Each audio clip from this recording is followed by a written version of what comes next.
So, hapit na kita mo sangko sa katapusan sa Lucas. We are in the second to the last chapter in the book of Luke. And so, approximately more than 1 year na ito ilantaw kining passage. And with that, we also reached the final or the climax of Jesus' ministry. So today atong isgutan ay tabo sa iyang crucifixion and then ang iyang death. So adunay tulo ka scenario na i-emphasize kayo sa Bible of greater importance ang sitwasyon ni Christ. So ingon si Apostle Paul, the true gospel is emphasizing 3 events in the life of Christ: His death, His burial, and His resurrection. So mao na sumatotal ni Apostle Paul may tungod sa gospel. And so mao sa day i-emphasize ni Lucas kung atong tanaw ng iyang sinulat, iya sa i-emphasize ang crucifixion, His death, and then His burial, and then His resurrection. What is interesting is that why is it that the burial is most important? Ngano nga iyahag yung giapil. So mo na itong tanawon sa mga sunod na simana. But at this moment, atong tanawon ang implication of His death per se. And then the crucifixion na iyang giapil. So if you have your Bible with you, follow me sa Luke chapter 23 verse 26 hangtod sa 49. And more na passage na itong pagkalang tao. So I believe last Sunday isugdan ni Pastor Elvin emphasis may tungod sa proseso na Jesus wherein is heading to the cross. And so nakita nato sa last Sunday nga kung tanawon nimo kining katapusang sulat ni Lucas sa Luke 23, makita nimo nga when we talk about Jesus' crucifixion, He omitted the idea of the painful process na go through ni Jesus. Only Mark and Matthew nagsulat may tungod sa pain na go through ni Jesus. And pero si Lucas, lahi ang niyang focus tungod kay una sa tanan, ang crucifixion dili kayo familiar sa time nila nasa lugar na kung asa si Lucas na gikan. Then another thing is that aduna siya focus or emphasize ni kay kung mapansin nato ang 2 remaining chapters sa Lucas, wala na kayo nag-emphasize sa events nga ginahimo ni Christ, but ang emphasis niya is more on individuals or people. And so, like kung basahan niyo ang sinugdanan sa chapter 23, ang unang mga individuals na i-mention niya, si Pilate and si Herod. And then, sa pagsugod sa crucifixion ni Jesus, kung mapansin niyo, adunay mga individual concerning na involved sa event ng crucifixion. In which I think, ang goal ni Lucas is that we'll be able to relate in this particular individuals. Kaya nga naman, we can never relate sa cross. And we can never endure sa cross. Pero, daghan ang mga individual na onlookers, onwatchers, observers ni nga time. Niya makita nato sa passage nato ibasa na yung mga kanya-kanyang reaction sila to the events. Na sila yung mga kanya-kanyang mga response to the event. And so the first person nga itong makita dili is Simon from Cyrene. And this is Simon is an African person. Dili ni siya Judio. So, I don't know kung ano nga naabot ni siya dili sa Jerusalem, but kini si Simon is ilado ni siya sa New Testament. Kasi kung basahin mo ang book of Acts, he is the father of Alexander, in which he is familiar in the early church. So, si Simon maybe niya to sa Jerusalem, curious may tungod sa nahitabo. niini nga instance. Even though I don't know kung ano siya full knowledge of Christ, but very incidental ang itong ginasa dito niya. What happened is that he was forced to carry the cross. And so sa to ang nakita ng mga movie na si Jesus nagkarga din sa iyang cross all throughout, dili na mo tinuod na itabo. And then at the same time, dili po tibo cross ang gialsan with Christ. It was a beam. Ang crossbar dili ang vertical, but the horizontal bar mo gialsan ni Jesus. Niya, approximately it weighs mga around almost 100 kilos kada usa. Kay tibok troso man ang ilahang ihatag niya na. Unya walay sipilya, pertinggas panga sa likod. Niya approximately ang diameter mga around 8 inches ang diameter. So na nakabugat ang buwan. And so nakita mo din, Jesus was unable to carry the crossbar. Kaya nga naman, tungod kay wasi kapo niya nga time. Kay the last meal na iyang iuban sa mga disciples is during sa Last Supper. After that, nakop siya, wala na siya ipakaon hangtod sa iyang crucifixion. So that's why he was unable to carry. Besides, ikulata pag ito siya tibuok, buntag, gikan sa kadlaw, gikan sa pagdako, hangtod sa buntag, ikulata pag ito siya with all the wounds and scars na iyang sinati. So he was unable. So at the moment when Jesus was unable to carry the cross, ang sundalo kinahanglan niyang, kasi di pwede mamatay si Jesus dito sa road. Kunya, another thing is that ang natapon nini, the Roman soldier, wala nila gipili ang shortest route to Golgotha, but they choose the longest route. Because about kung ang Golgotha na sa buhangin, okay, gituyok pa ka sa San Pedro, kay para makita sa tanang tao sa syudad na maunay mahitabo sa tao na musubak sa Roman government. So more na intention sa Roman government.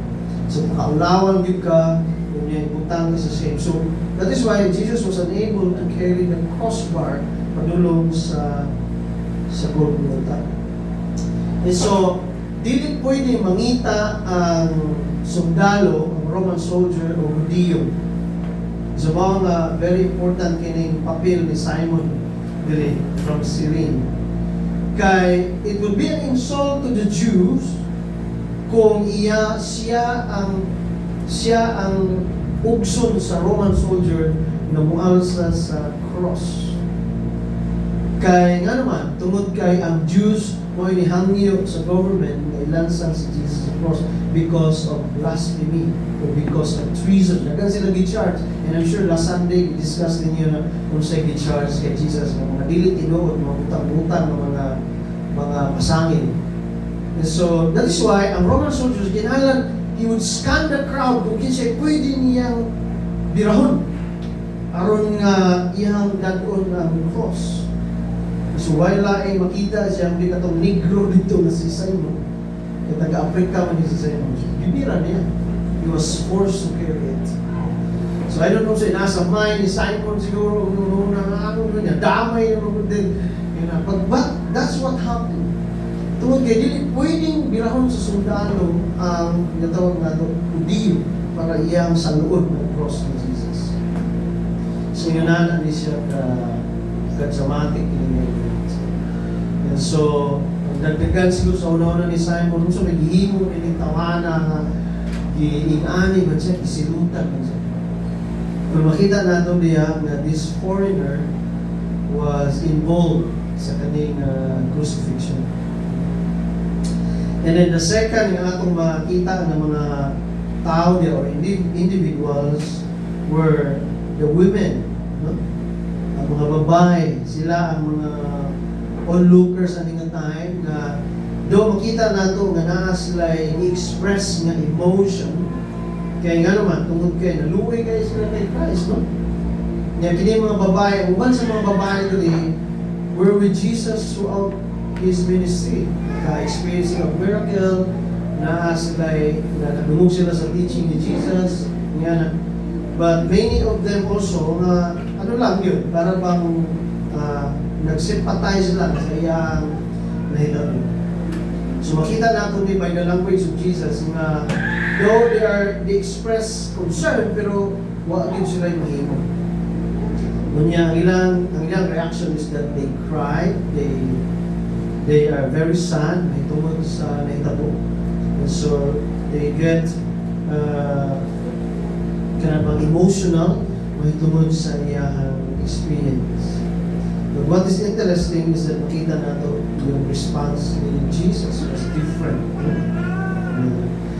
Ang tanaw sa mga babae, luoy na kay si Jesus. But when Jesus looked at them, it was interesting niya yun.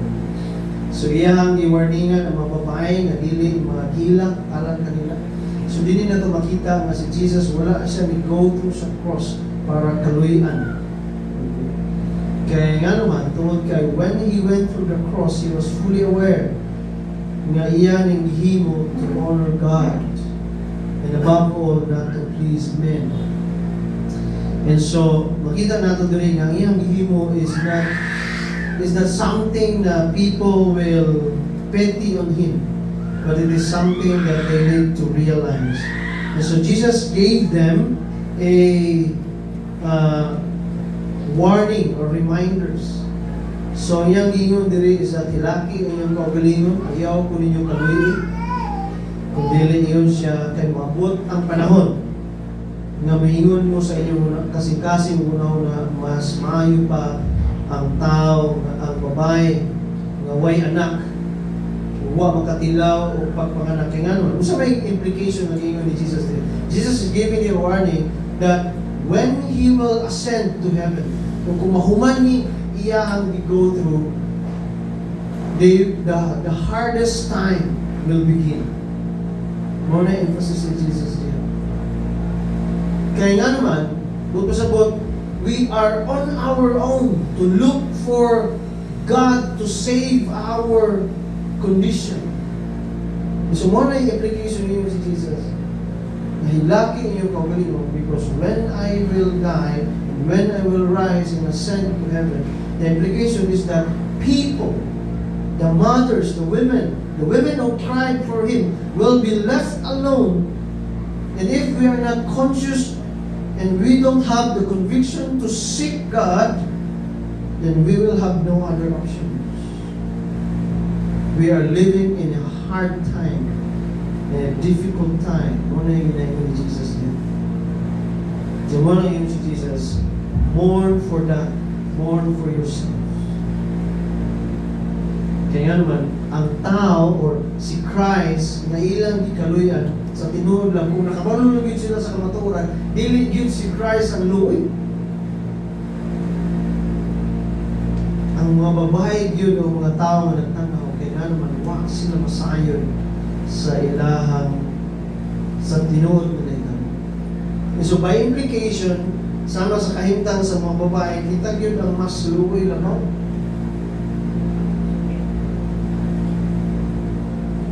Okay, we will not be going through a hard time. We will not be only alone in seeking for God. Hindi mabot yun ang time na lisod yun ang tawag na ito ng pagkinabuhi in a sense na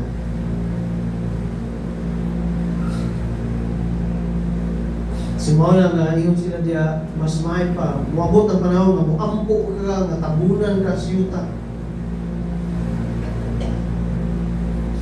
Because Jesus, what was the mind of Jesus here is that He was thinking about the full judgment of God. We cannot endure when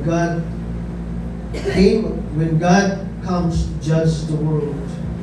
And so in verse 31, He said, it is a carpentry language, ang iyan ingon nila. If people do these things when the tree is green, what will happen when it is dry? So siya pasabot ni Jesus niya. Kung siya, kadili pagani siya dapat, dili siya ngayon mamatay, o siya na buhi, o tinugdan sa tinuod ng kinabuhi, ingon anak, magani siya sa tao, unsa na lang ang mga tao, unsa na lang ang mga babae, na spiritually dead.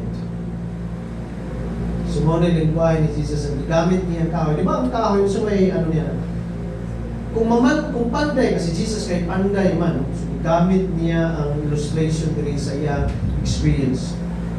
So what was the mind of Jesus? He was looking into the cross. He was carrying a crossbar, a beam, a kahoy, a wood. Niya siguro, bitanaw niya ang sundalo, nagunit og langsang, nadagko na kayo, nagunit og martilyo para sa langsang. So the image niya na sa mind of Jesus is katong iyang ginahimo. Ang ginahimo niya sa kahoy. Kaya panday man siya, di ba? He was a carpentry before siya nag-minister. And so, igamit na niyang illustration to remind, ang kahoy, hindi mo pwedeng pandayon kung buhit pa. Kung dilin siya uga. Mga panday, ilang naraso ng kahoy niya, paugahon yun na, they would wait. Kaya nga naman, it would bend, kung mo gamitin tayo, kung mo siyang table, kung niya basa, kung niya green pa siya, masabot sa green, ano pa, there is still a presence of para bang life sa kahoy. So, it would deform. Dili mo ma-accomplish ang iyong purpose. And so, the best use sa kahoy is the dry ground. And so, Jesus used this image to refer to himself and to the people. Na siya na kahoy, a good tree, pero gigamit na, ipatay na siya, kung saan na lang ang mga tao na spiritually dead. Kung mao na gihimo nila sa innocent men, kung mao na gihimo nila sa tao na walay gihimo, sa tao na inosente, kung mao na gihimo nila sa tao na walay sala. So Jesus is reminding them, unsa na lang mo, kung unsa na lang ta, na pertinato kauga, pertinato spiritually dry, pertinato kadaghanan sa mga. So Jesus is saying, people will abuse you, we will be going through a hard time. So that's the second person or group na ito makita. The other thing, verse 32, ang duha ka tao, ang kriminal, na sa cross, tapan ni Jesus. Kunya, only one of them ang nakadetect yun kung saan tinuod na implication sa gihimo ni Jesus. So balikan nato na. And then, in verse 35, there is still another people group. Yeah? The people who are watching, the rulers and the Pharisees and the teachers of the law. And in verse 36, the soldiers. And then, makita sa nato diri yung another thing is that God Himself. Sa verse 44, makita natin yung presence ni God na for 3 hours it was dark. So we will talk about that later. And then here comes then the centurion and the last individuals na ating makita. And so this particular passage is full of persons na ating makita.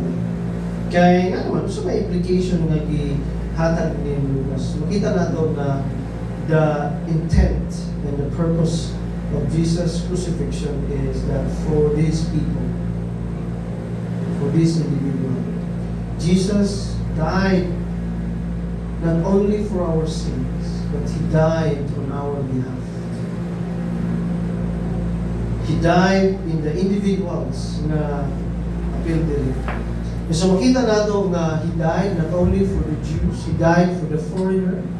Like sama sa presence ni Simon from Cyrene, that even though he was a foreigner, pero dako kaayo ang kalabigitan niya nga scenario. So that's not happened by accident.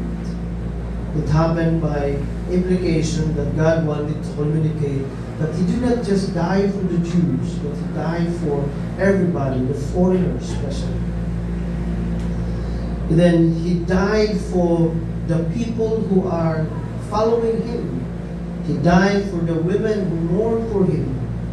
And He died for the criminals who were with Him. Pero nga ito makita diri is that only men out of these individuals na ito makita, the centurion, the rulers, the soldiers, only one person detect ang true implication sa iyang word. Can you guess who nakadetect out of that individual? Only the criminal on his left nakadetect. That this man, this person is truly indeed a king. And I want to believe that he has a kingdom. So sa may implication yan, di na nato kayo i-detail ng iyang one. Because I'm sure you are familiar with this. Now, let's talk about the implication. Ano bang importante kayo na siya? Why? Just like in our time, many are aware, many are conscious, many are fully have the full knowledge, may tungod sa umingon ka crucifixion of Christ. I don't know, you would say nga, bitaw, unsa man siya, ignorante ko ano. Kitang tanan mingon with we are familiar with this. Niya kabalo sa ta, kasabot sa ta sa implication ini. Kinaga na kong tao na istorya, kabalo ba ka sa implication sa cross? Yes, Jesus died for my sins, and He is our Savior and Lord. Dagang tao kung nadunggang iningon niya. Pero makita nato na everybody, kita tanan dito, bisan people in our surroundings, in our community, we're familiar with this. We're familiar with Christ. Just like sa mga babae na nakikita sa iyang gitugtog. Yang kung atong pamalandungan kining scenario, we would come to a point that being emotional in a sense. Maluoy ta sa nahitabo kay Christ. You're familiar about His crucifixion. But not everybody detects the implication of His crucifixion.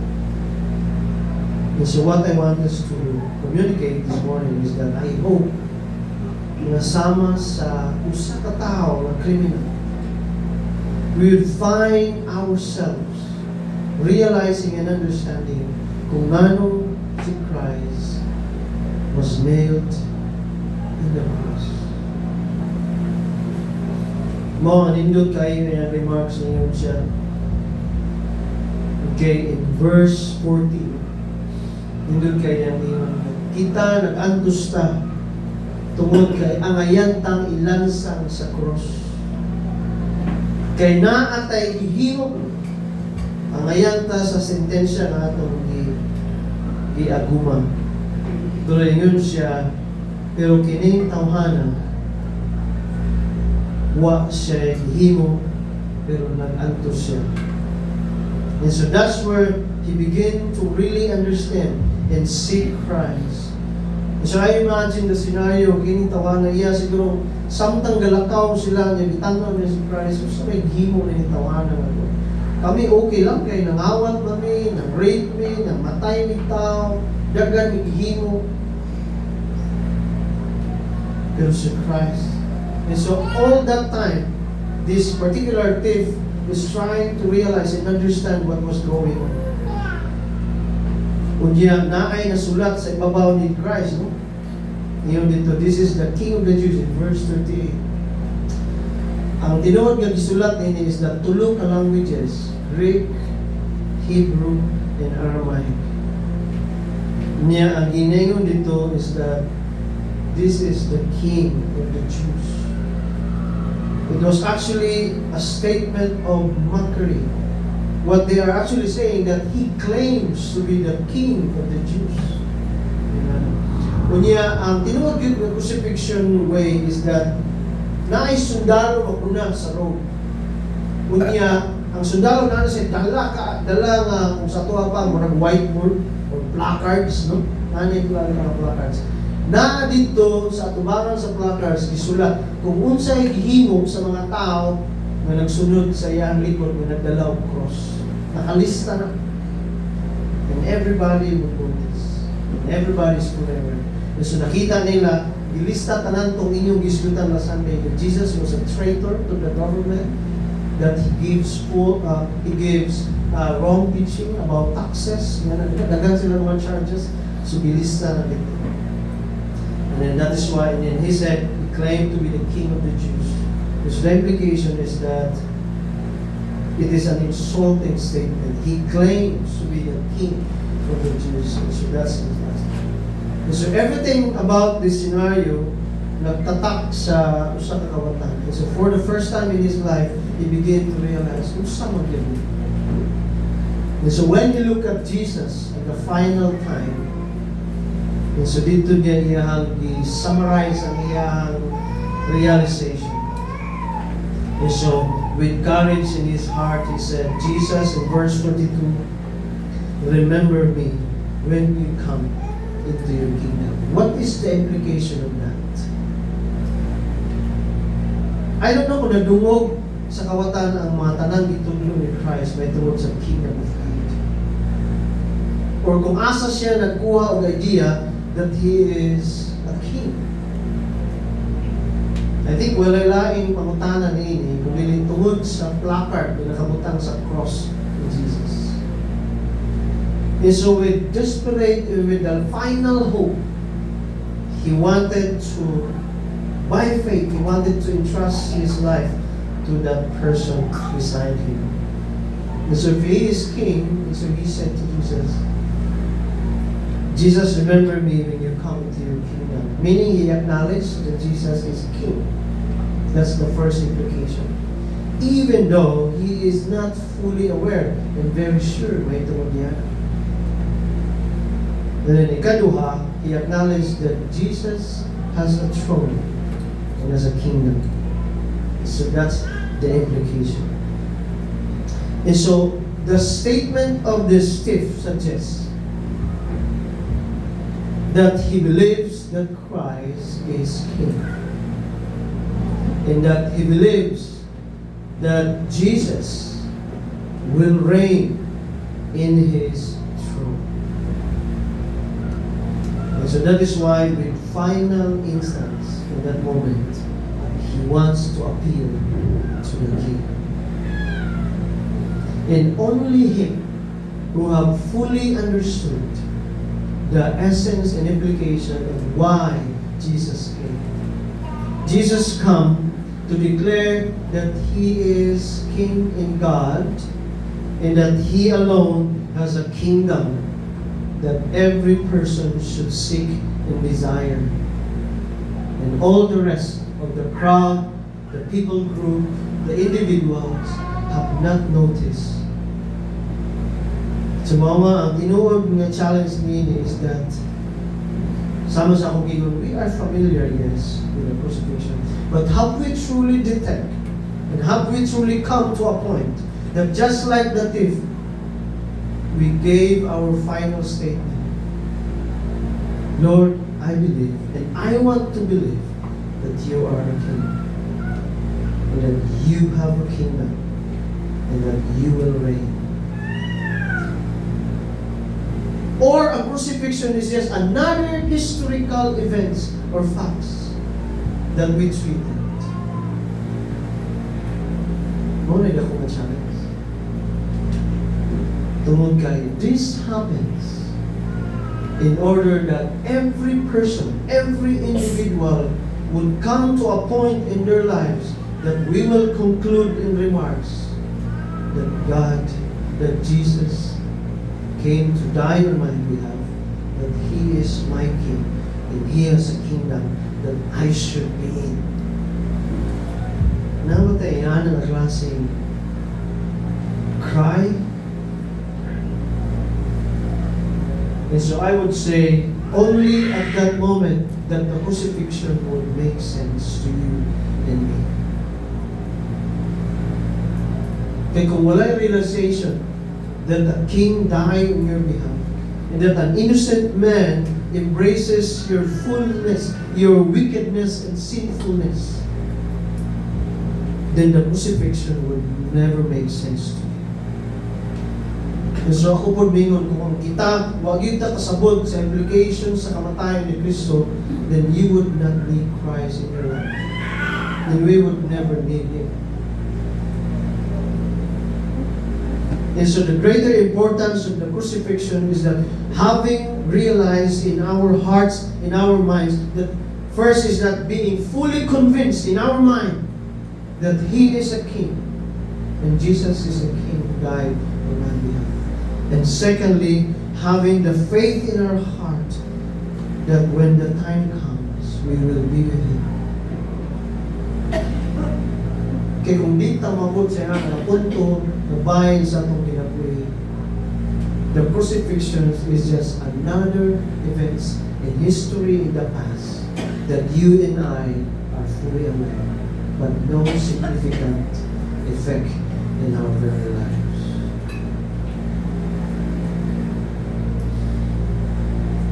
Verse 43, and this is a beautiful remark, and the hatag is,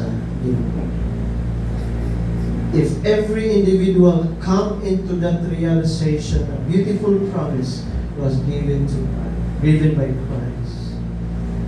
And it was only Him, of all the lifetime ni Christ, siya lang ang nakatilaw na yung klaseng promise. Even ang mga disciples, wala yun na nila katagamtaman pa ng klaseng promise. Ingon na yung mga disciples, Lord, asam na kamato, di ba? If you read John chapter 14, John chapter 13, John chapter 14, ingon si Jesus, I will leave you. Pero ingon siya, relax, ayaw mo kabalaka because you will come. But not now. Ingon si Christ. Ingon ang mga disciples, asam man day kamato, Lord, nga dili mi makasunod. Pero at this instance, at the very end, Jesus said to the criminal, you will be with me in paradise. Today, not tomorrow, but today. In other words, the immediate effect of promise of Christ. If you have come, so may implication yan, if you have come to realize and put your faith and believe upon Christ, that there is always an immediate effect of that benefits of having into His presence. And so, ako mingon na when we come to believe upon Christ, your eternal life starts now, not after you die. Because that is the true essence and meaning of eternal life. Eternal life means now with God, living today for the Lord, and living today with God. And when we die, it will continue on in His very presence. Because there is always an immediate effect when we put our trust and faith upon Him. And He said to the criminal, I tell you today, not tomorrow, but today. Immediate effect of His promise. Ngayon siya yung promise, you will be with me. You will be with me. And that is very important. Why? Because He is joining not to a dying king, but He is joining to a living king. Kaya pangutana rin, how can you be with me? And how can I be with you? Nagani, kung ato makita, di ba, mga lingwahe sa mga tao niya, tanawar, ingon-ingon siya, maluwason niya ang tao, kung di ka niya maluwas ang iyang kaugalingon. So, mga nag-ingon ni Jesus diya nga, how can you be with Him kung halimbawa both of you will die on the cross?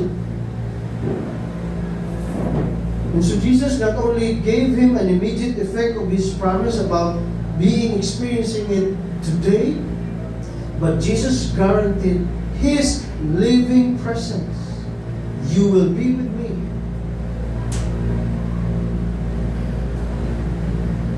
Then finally, the last word na nagamit ni Christ, it is interesting. He said, you will be with me in heaven. Heaven, correct? Paradise. Why paradise? Why is it that Jesus said, he did not say, you will be with me in heaven. Pero yun niya, in paradise. Why? Pero kita, pag may istorya ta about kaluwasang heaven, again, no? So si Jesus, wala pa na yung dimension. He did not use that, but He used the word paradise. Okay, why?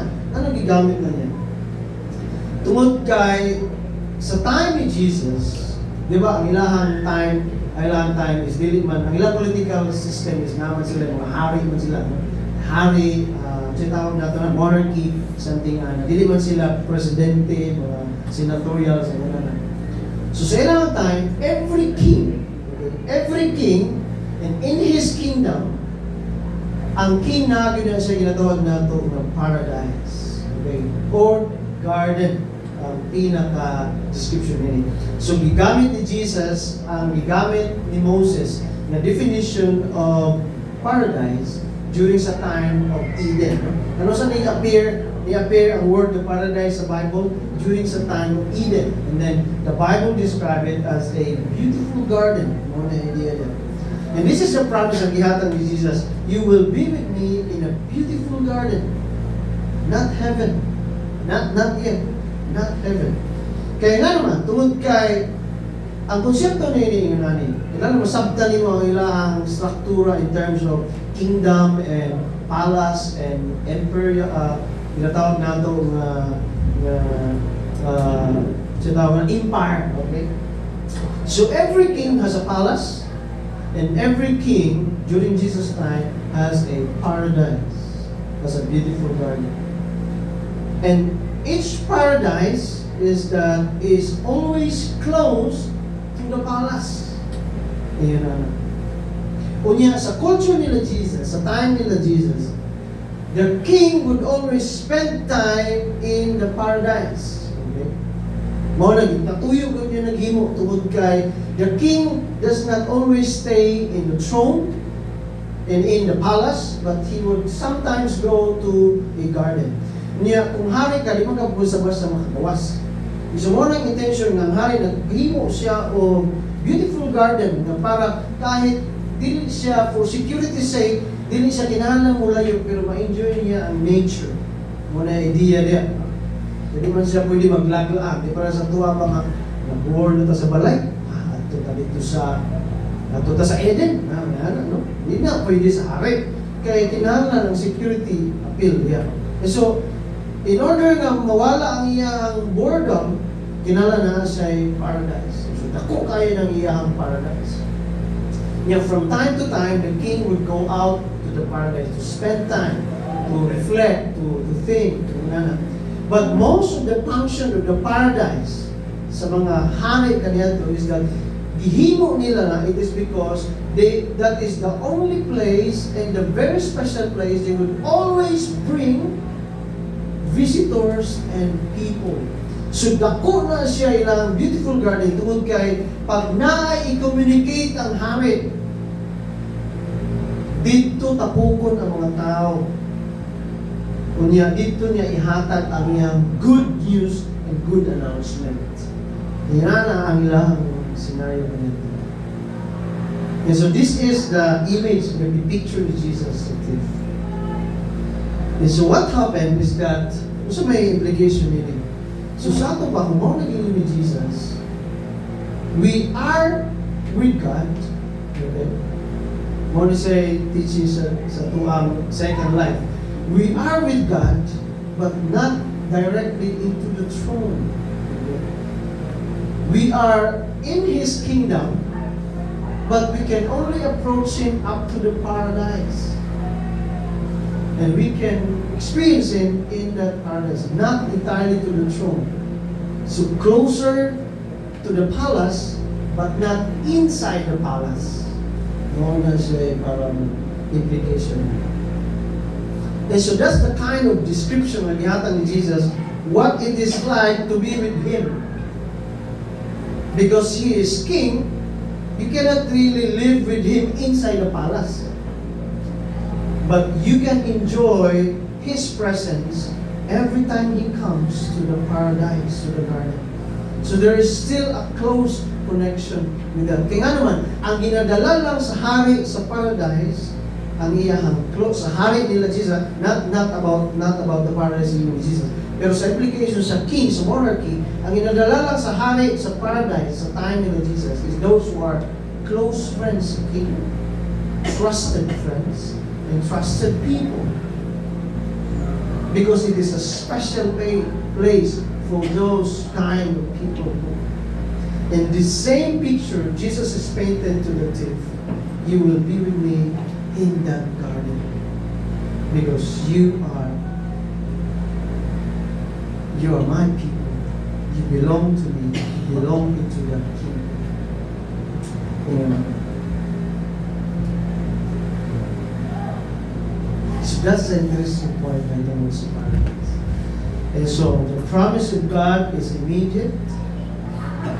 And He promised His ultimate presence. Close enough to enjoy Him, but not really close enough to see His throne.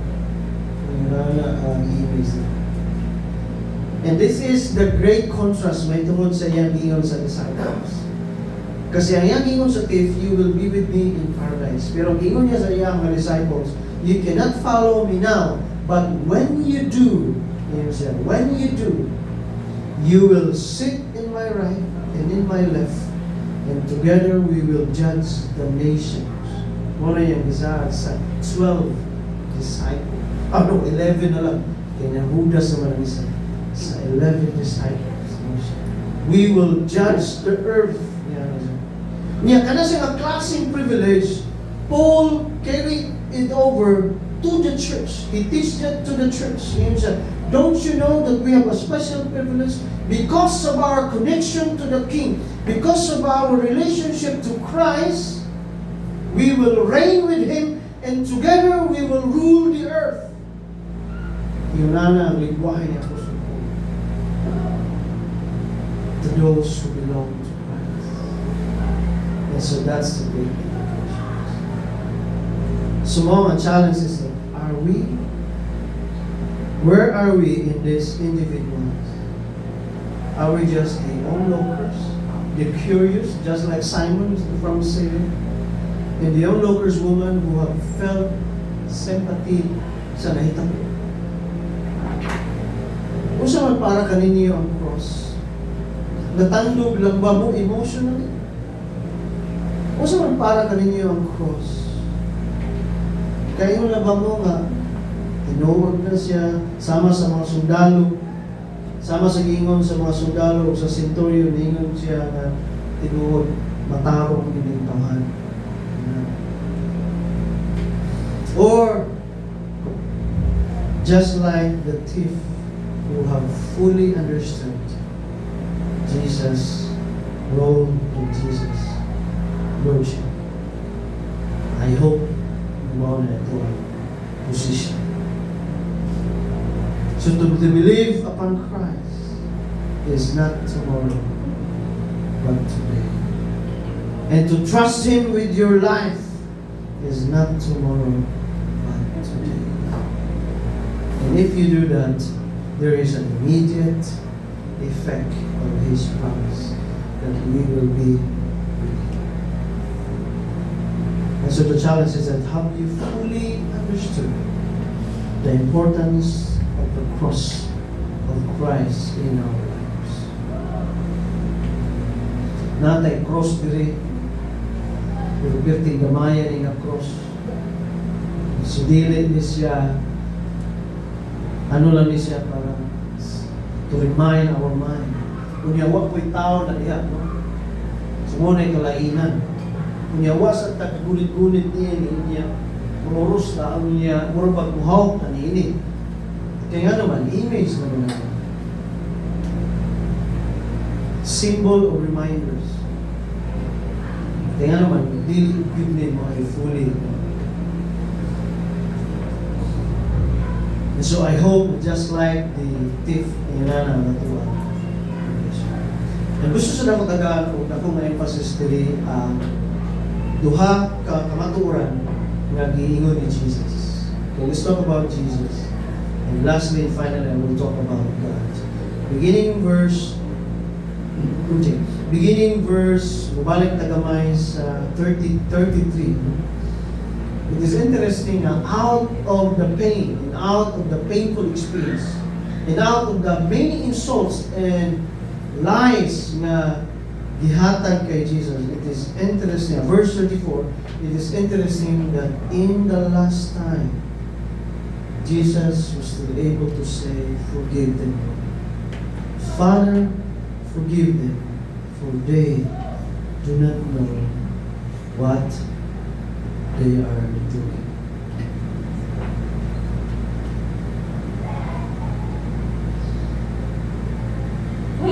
Don't you know that he could have saved himself at that time? Don't you know that there are thousands of angels above Christ na pwede niyang tawagon para tabangan siya or para pamatyon itong mga tao na nag-insulto niya? Niya mo na yung ingon kay Pilate, di ba? Kay Herod, ingon siya. Tinuod ba yun? Ikaw ang hari? Ipakita ang imong gahom. Ngayon si Jesus na, don't you know na I can command now thousands of angels to rescue me? At the very words of Christ, daghan kayo pwedeng mahinuan. Even Jesus himself could command them to die at that very moment.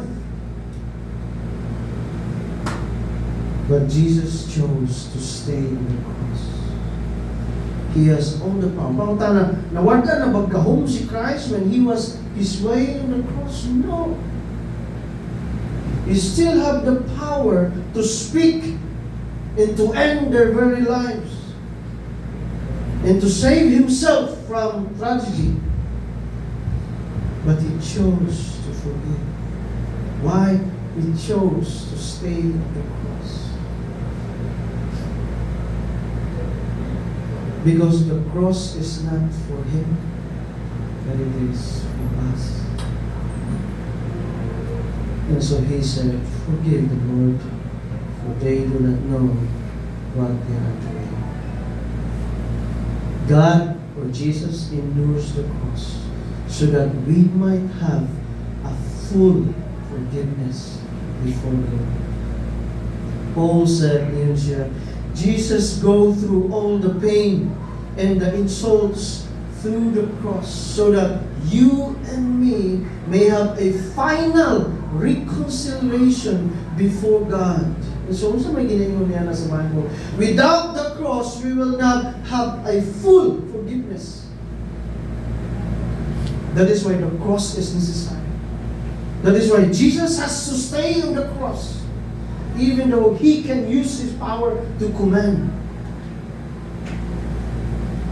Because what is important to Him is that you and me will experience the full and final forgiveness from God.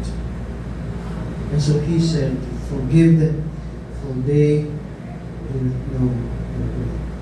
And the third and final thing is that He said in verse 46, Father, into your hands I commit my spirit. So sa implication nito, Jesus has to die.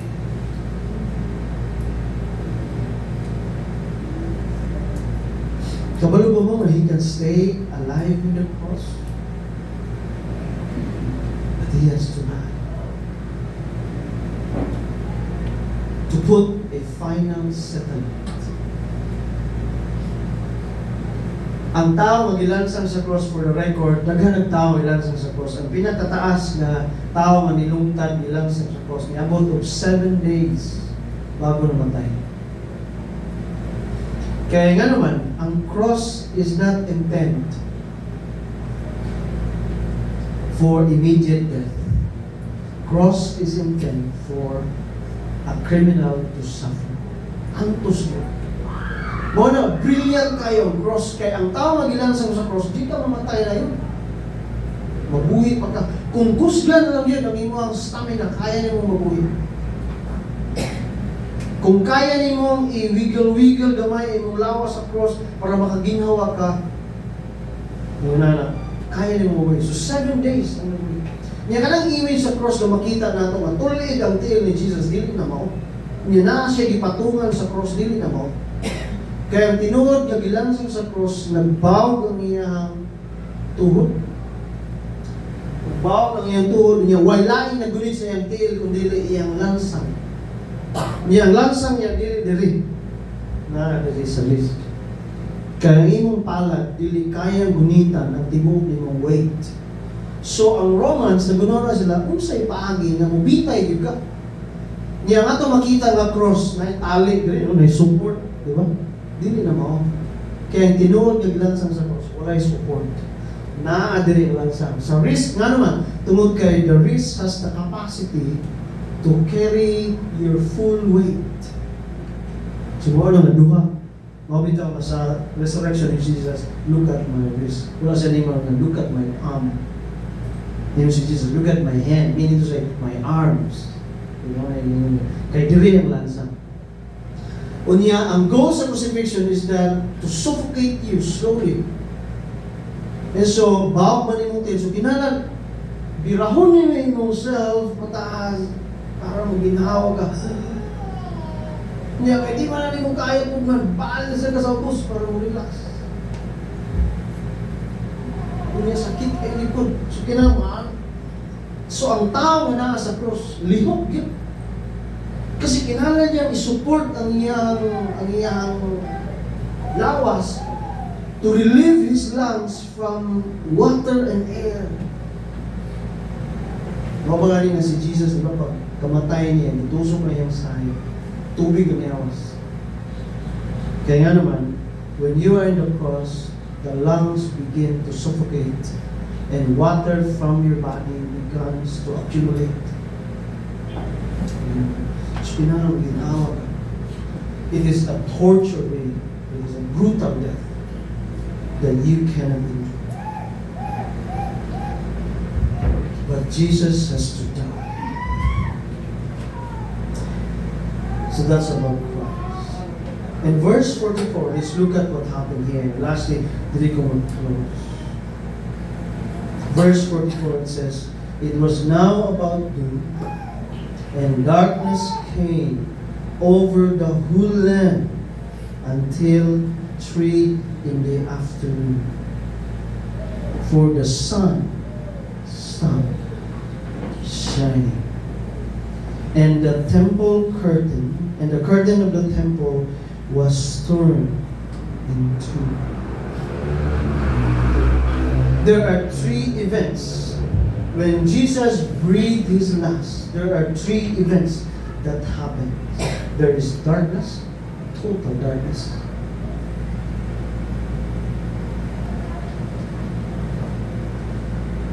In the nature, the sun stopped, pause,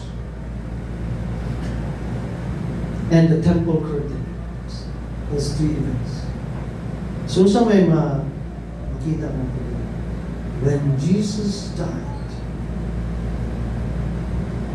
there is a total darkness, even at the, imagine you, 12 o'clock in the afternoon, ngit-ngit kayo. Imagine, madagkog ka kandila, alas 12 sa utot. Kaya wa kayo makita. Total darkness. Why? Because at that time, God turned His back from Christ.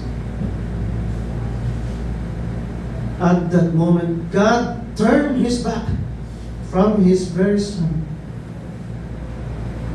And so therefore, darkness filled. The light of the world was taken from us because of our sin. And that's what happened. If God will be absent in our world, you cannot survive because it will be darker than you can imagine. Because God is turning away because of the sinfulness, because of the sins that bore in the body of His Son. And secondly, verse 45, the sun stopped. When Jesus breathed His last, all creations mourned, for the King who have created Him have died.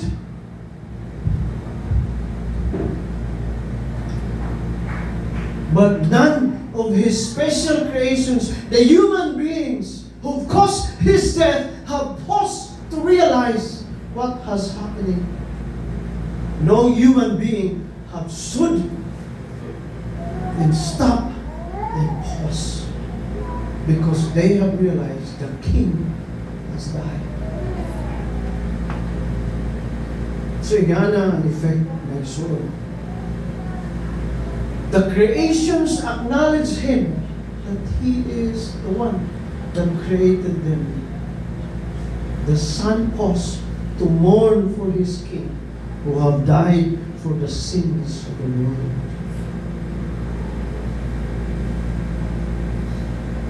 And the curtain temple was turned into. Kabalo ba mo ang pagkabahin sa curtain temple beginning at the top and to the bottom? Okay, to give you a picture na nanin. Kung saan man, ano naman temple curtain mention?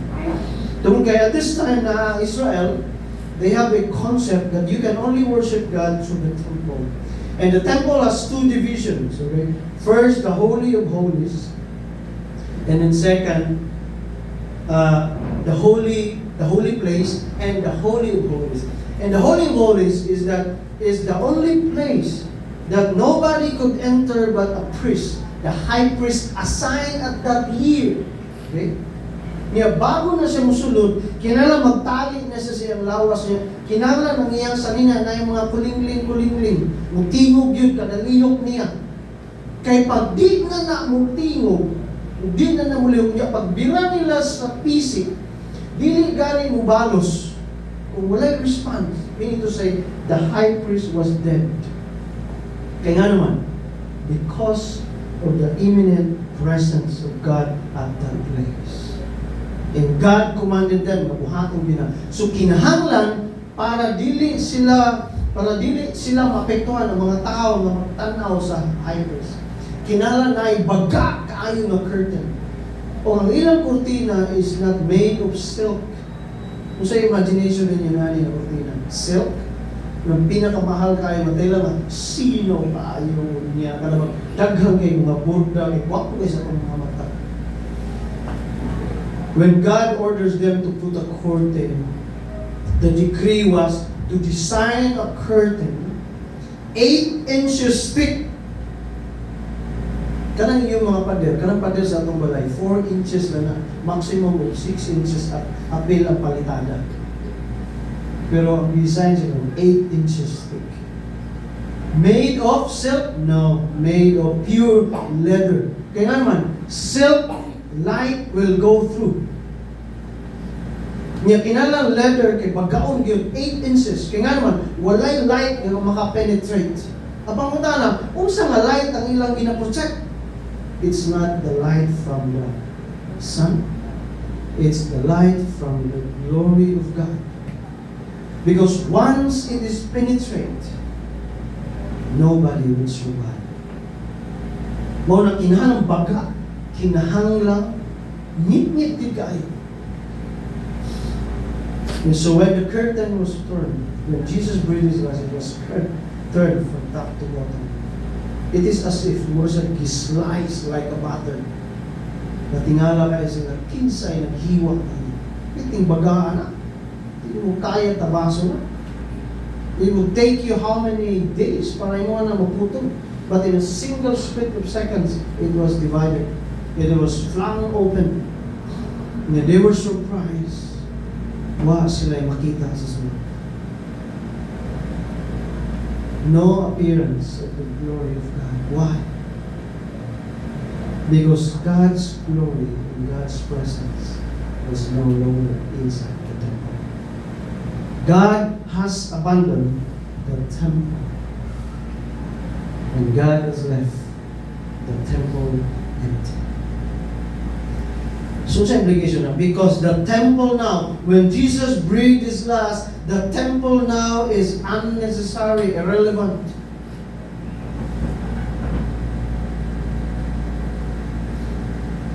Sumoso na yung mahitabo sa simbahan. Kung wa ang presensya sa Ginoo sa simbahan, the church is irrelevant. But it was turned into, because the presence of God has left inside the temple. That's what sin can do. It causes God to turn his back. And it causes the creation to pause and mourn. And then it causes God to abandon his presence because of sin.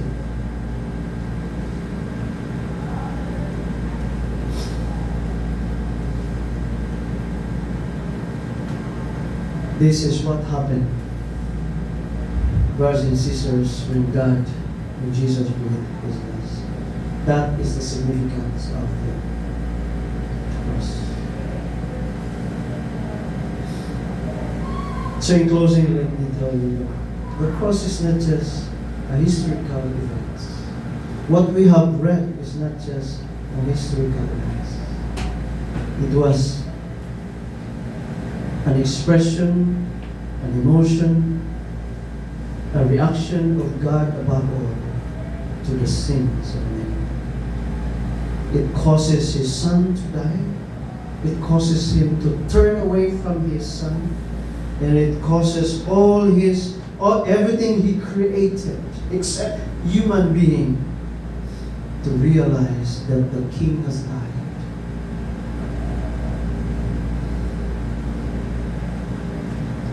And so, I hope and I pray that we will join the thief in his final remarks. The King is now dead. Is He really King to you?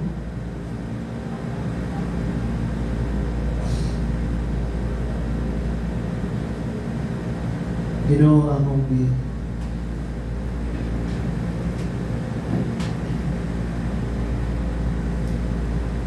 sa loob amin, sa among kinabuhi. Nasama sa among ipamanadungan karon. Kung naamin ining gayon na ito. Maybe we are one of the crowds who is just curious.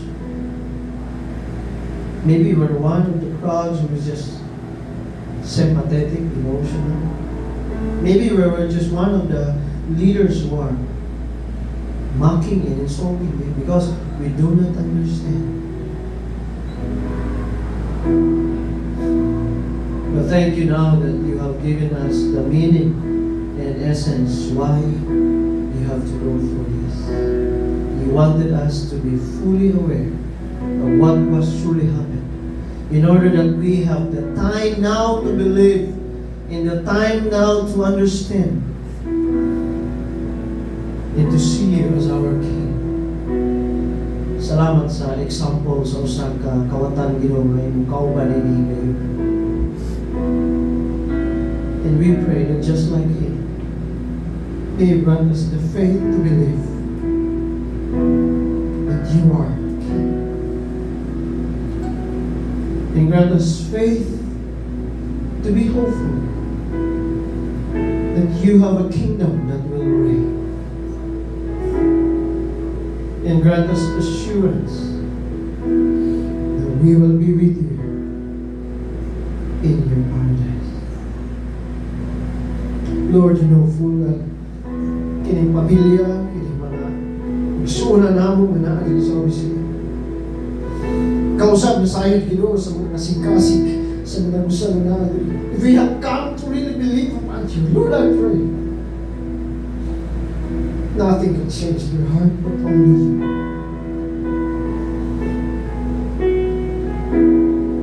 Dili may durante ni istorya sa crucifixion. Kasayod, binari kabalo, kapila na namon hindi na istoryahan. Pila na namon yung dumong. Pero tinuod na pangutana, doon na mag-ibayad kini sa akong Ginoo. Sa akong gaampo Ginoo. Tabangin Lord kini mga kasing-kasing na kapaminaw karon sa buong. Especially those hearts who have not yet come to understand. I pray that you grant them faith and understanding. That you want to save them, you want to forgive them, Lord. And above all, you want to give them life. Lord, I pray that you move on.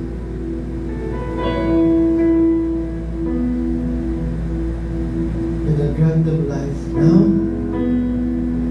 and even until you come.